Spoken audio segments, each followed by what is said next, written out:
Gertakan Dragon kepada Ivankov dan Kumah. Monkey D. Dragon dikenal sebagai pemimpin pergerakan pasukan revolusioner yang telah menyebar ke seluruh penjuru dunia. Dragon dengan pasukan revolusioner telah banyak berhasil menjatuhkan negara-negara yang beraliansi dengan pemerintah dunia. Dragon dan pasukan revolusioner telah memulai gerakannya sekitar 25 tahun yang lalu. Gerakannya saat itu belum sebesar saat ini, tapi sudah berhasil membuat pemerintah dunia tidak tinggal diam. Dalam perjalanannya, Dragon dan Ivankov datang ke kerajaan Sorbet dan menyelamatkan Kuma dan Ginny yang saat itu dijebloskan ke penjara. Singkat cerita, Dragon, Ivankov, dan Kuma menjadi bagian penting dari pasukan revolusioner. Semakin berjalannya waktu, ikatan persahabatan dan kepercayaan di antara mereka bertiga semakin terjalin.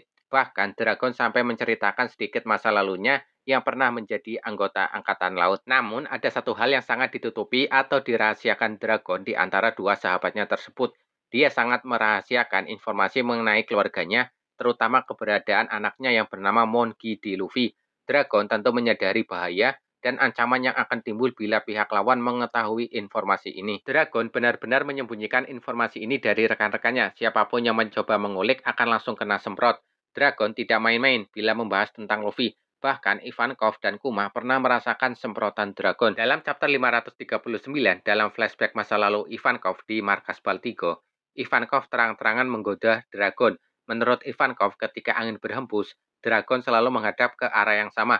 Ivankov menggoda, mungkin Dragon rindu kampung halaman atau merindukan keluarganya di wilayah East Blue. Dragon menggertak Ivankov untuk stop dan tidak membongkar masa lalunya. Dengan nada dan raut wajah yang sangat serius, Ivankov yang mendengarnya langsung meminta maaf ke Dragon.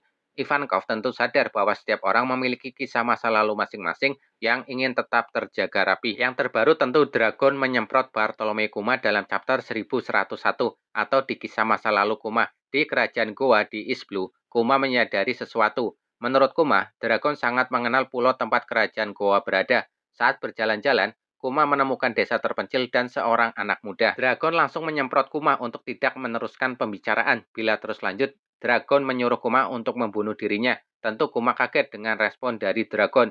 Dragon menjelaskan bahwa anak adalah titik lemah orang tuanya. Kuma pun terkaget mendapatkan jawaban dari Dragon dan kemudian meminta maaf kepada Dragon atas apa yang dibicarakannya tadi. Namun di sini Kuma menyadari bahwa kemungkinan anak muda yang dilihatnya adalah anak Dragon. Walaupun Kuma hanya mengatakan seorang anak muda tanpa mengatakan hal yang lebih spesifik atau ciri-cirinya seperti anak muda yang memakai topi jerami atau sebagainya. Bisa saja anak muda yang ditemui Kuma bukanlah Luffy, bisa saja orang lain. Namun dilihat dari jalan cerita di chapter 1101, sangat kuat bahwa yang dilihat Kuma adalah Luffy. Salah satu desa yang dimunculkan dalam wilayah kerajaan Goa adalah desa Fusa. Desa tempat asal beberapa orang hebat seperti Garp, Dragon, Luffy, dan Sabo, serta es yang dibesarkan di desa ini. Hanya dengan gertakan, Ivankov dan Kuma memilih stop dan meminta maaf. Selain Dragon adalah pemimpin pasukan revolusioner, dia juga merupakan sahabat perjuangan yang dihormati oleh mereka berdua. Mereka berdua tentu sadar bahwa Dragon memiliki hak untuk tetap merahasiakan keluarganya. Walaupun pada akhirnya mereka berdua mengetahui dengan pasti bahwa memang Luffy adalah anak kandung Dragon. Mereka berdua juga sangat loyal kepada Dragon dan perjuangan pasukan revolusioner. Mereka berdua berkorban dengan cara dan jalan masing-masing melindungi Luffy dan kelompoknya dari ancaman.